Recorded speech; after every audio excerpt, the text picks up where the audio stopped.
So we were approached a couple of months ago by David Strohmeyer, who is a commissioner in Missoula County.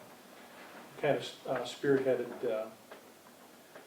this project, and the idea of it is if we were to create this Big Sky Passenger Rail Authority, in order to start that process, we needed a joint resolution for the counties that would be involved.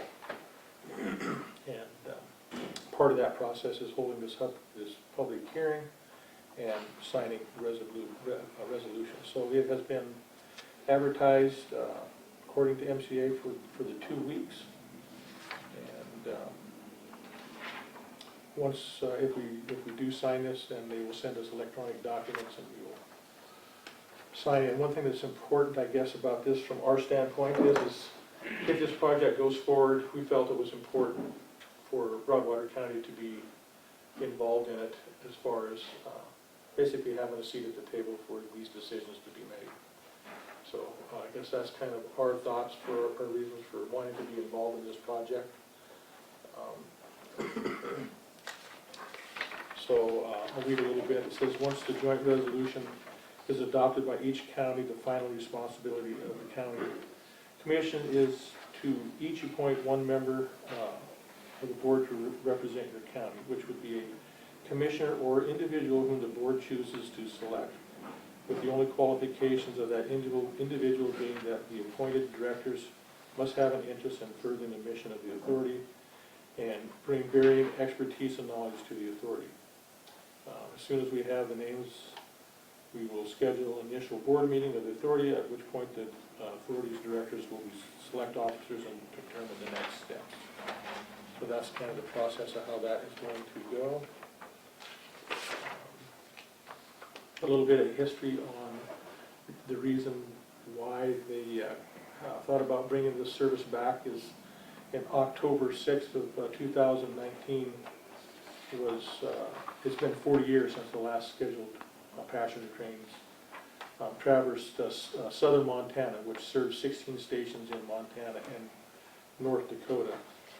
And since the cessation of the rail passenger service to many of the state's major cities and smaller communities. Part of the reason is, since we lost, I guess I can remember as a kid riding the rail from Helena to Missoula, and it was a great experience. My wife tells me that she used to be able to catch the train here in Toston, of all places, and ride it to the Capitol when her dad was in the legislature. So it did connect our community, and especially our smaller communities. So today, with the exception of essential air service from Billings to Havre, Glasgow, Wolf Point City, and Glendive, it's not possible to fly commercially between any two Montana airports. Additionally, one cannot fly commercially from any airport in Montana to an airport in an adjacent state or Canadian province. For instance, a traveler from Billings to Missoula must travel via a hub airport such as Minneapolis, St. Paul, Denver, Salt Lake, or Seattle, Tacoma. As a result, interstate air travel in Montana has become cumbersome, expensive, and sometimes not as fast as driving. There is some bus service, however, Greyhound maintained only 3 or 4 daily trips on Interstates 94th and 90 through southern Montana and North Dakota until early 2000s. But revenue from Package Express plummeted when such shipments began moving by the networks of UPS and FedEx. Most intercity bus service in Montana and North Dakota has perished as a result. Jefferson Alliance now provides the east-west bus service through southern Montana. In North Dakota, with 2 buses daily west of Billings and 1 east of Billings. Jefferson also operates 1 daily bus service between Billings and Minneapolis through northwest Wyoming and South Dakota.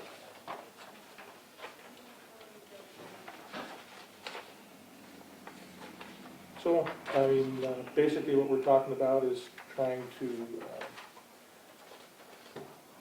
improve or establish a rail service once again in southern Montana. I guess with that, I will turn it over to you guys. Any thoughts or questions or? Sure, Tim. Usually curiosity kills a cat, but I am Yeah, I don't know curious. if I have an answer for you, but. If Broadwater County is going to sign on to this, which I've heard a lot of the talk about Missoula being really the ground zero over the last year or 2 years of reestablishing a rail service into Missoula, and Butte's now kind of like got their bunched up, if you will, because of the abandoned rail that goes over Homestake. What really does it, I mean, it kind of opens the door to the service, but really in essence, where does it really end up going to the responsibility of the county besides serving on that board that will be created financially? That bottom line comes down to the question. Right, yeah. You know, I would say on a project of this scope that I would really doubt that the county would have much financial responsibility to. But, I mean, who knows? I mean, once this thing is created, I guess we'll find out some of the answers to those questions.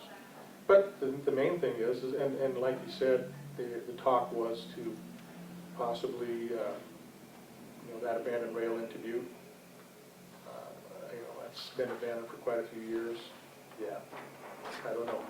There was also discussion about opening up the northwest route again that would connect Denver and, you know, all those areas in between with Montana. So who knows where this project is going? I guess the first point, the starting point is if we do nothing, nothing will happen, right?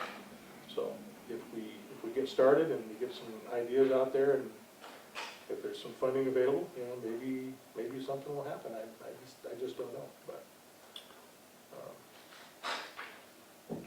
any other thoughts? You know, my question, Ross Johnson, citizen, I guess, would be, this is just a resolution. Right. We're not tied in financially at all to anything through this resolution. Right. I would assume at some point down the line that counties very likely could get tied in financially, because as all of these types of projects go, if the passengers provide enough revenue to make them fly, they work. But if they don't, then they lean on other people to subsidize. Sure. And I guess at that point, I mean, it would be up to the citizens of Broadwater County. If they felt that there was a benefit for them to contribute and possibly have a station here or whatever, then that would be up to them to decide that. Right. So. Yeah, but this is just a resolution, so we're not tied into any kind of liability or anything with it. So. No, the main thing is that we're represented on the board, Right. to help you know, guide it, make some decisions along the way. Right. I think for initially, it's a good idea. Right? Thank you.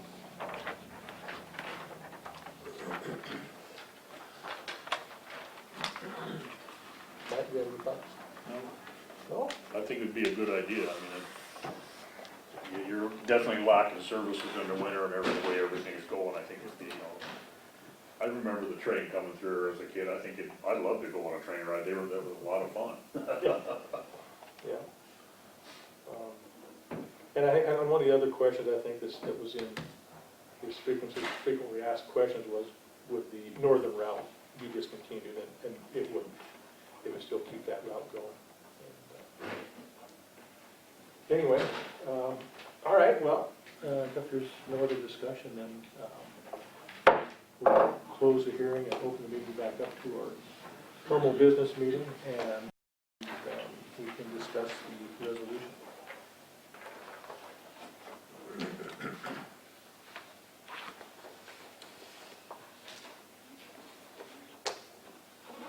So it's a joint resolution creating the Big Sky Passenger Rail Authority for the purpose of providing for the preservation and improvement of abandoned rail service in southern Montana. Be resolved by the boards of county commissioners of the signatory counties below, pursuant to Montana Code annotated Title 7, Chapter 14, Part 16 as amended. Local governments are authorized to create railway authorities under the Act of Railway Authority may be authorized by law as either a county rail authority or by joint resolution by two or more counties. The counties may create a regional rail authority. The Act gives the Railway Authority all the powers set forth in the Act necessary to provide for the preservation and improvement of abandoned rail service Purpose of the authority is to provide for the preservation and improvement of abandoned rail service for agriculture, industry, or passenger traffic, and to provide for the preservation of abandoned rail right-of-way for future transportation uses. And determined to be practical and necessary for the public welfare, the establishment of the Big Sky Passenger Rail Authority will provide means to further the health, safety, welfare, and economic prosperity of the region by advocating for rail as a public transportation option, the governance structure to investigate, analyze, seek funding for the, and develop long-distance intercity rail service across southern Montana, and other undertakings completed by the act.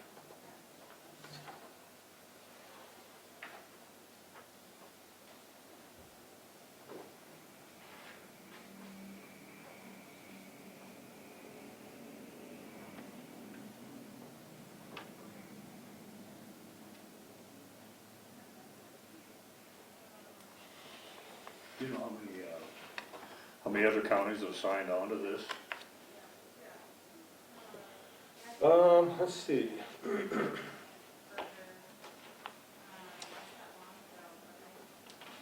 Everybody's holding their different ones. I guess I can read the ones that will be signing on. So, Missoula County, Sanders County, Butte, Silver Bow, Broadwater if we sign, Gallatin County, Park County, Carbon County, Bighorn County, Prairie County, Dawson County, and Webo County.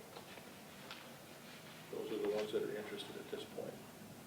And I think there is an option for other counties to sign in at a later date if they choose to do so.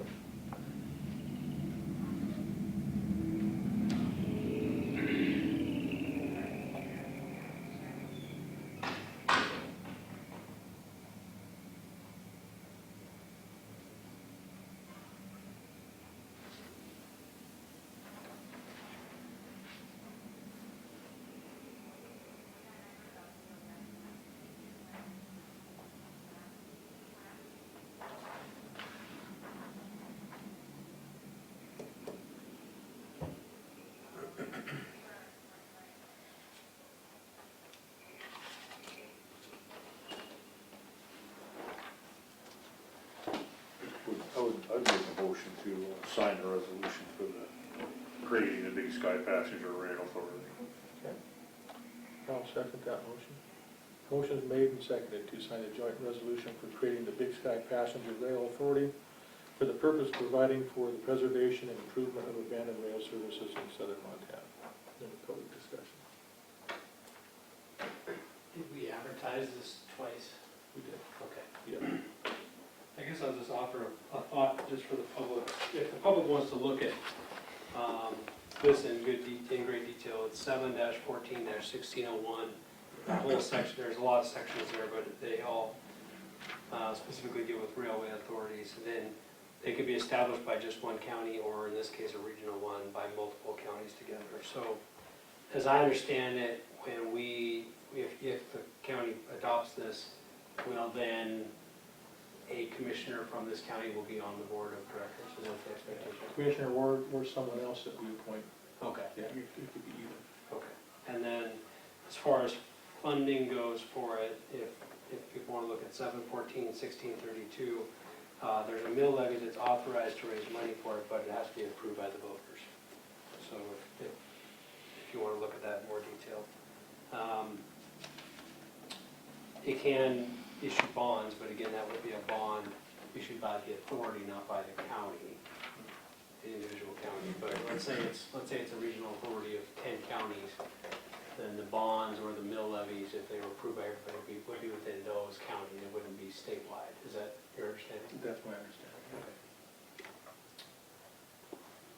So, according to the county, say that Broadwater County wasn't for a mill levy or a bond, this vote would be, the whole regional area would be how the vote would be counted. It wouldn't be each county individually. No, it would be each county. So the mill says the authority, so the regional authority, let's say it's 10 counties. The authority could then certify a budget request to the county commissioners of each county. And then if that county wants to do a mill in order to support that budget, it says specifically,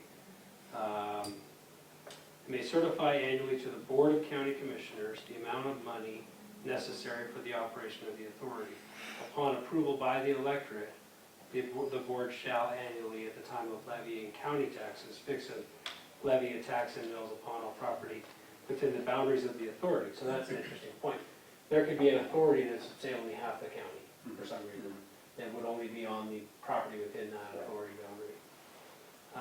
To raise the amount certified by the authority.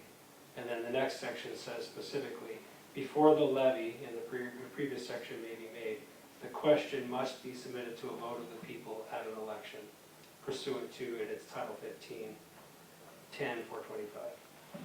So, let's say we're one of the counties that's part of the authority, but the voters of Broadwater would have to approve our portion of that levy. So even if say the voters don't approve it, that wouldn't kick us out of the authority, but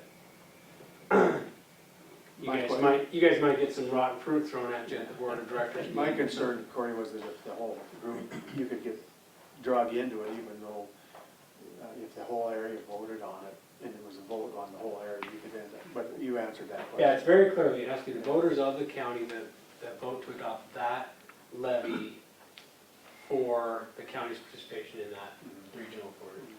So if the line came through, like the old line, well, the current line, through Toston and up to Helena, the south end of the county wouldn't necessarily, the existing district lines, for instance, they could exclude from any mill levy that got passed. So if the county, the county commission would have to, if they want to exclude part of the county commission would have to make that decision.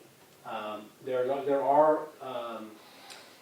are districts where voters can petition to be removed from a district, say a hospital district, solid waste, ambulance, whatever it might be. But what it appears to me from this is that the default will be if the commission says it's the entire county, it's the entire county. And it's not so much just like the portion of the county that the route runs through. It's basically customers from the entire county could be served by the railroad, just travel from wherever, Wheatland to wherever the station be. Was there a station in Broadwater County at one point? Yeah. That's where it was. Well, yeah, way back, right? There was Placer down by, One in Winston and one here. so there were three originally.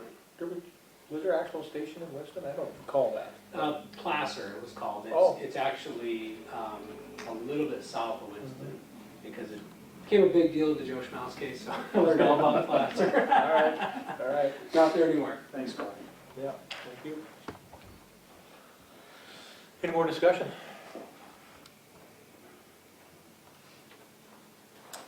All right, I guess, hearing none. All those in favor of signing the resolution, the joint resolution, signify by saying aye. Aye. Aye. Any opposed? Motion carries.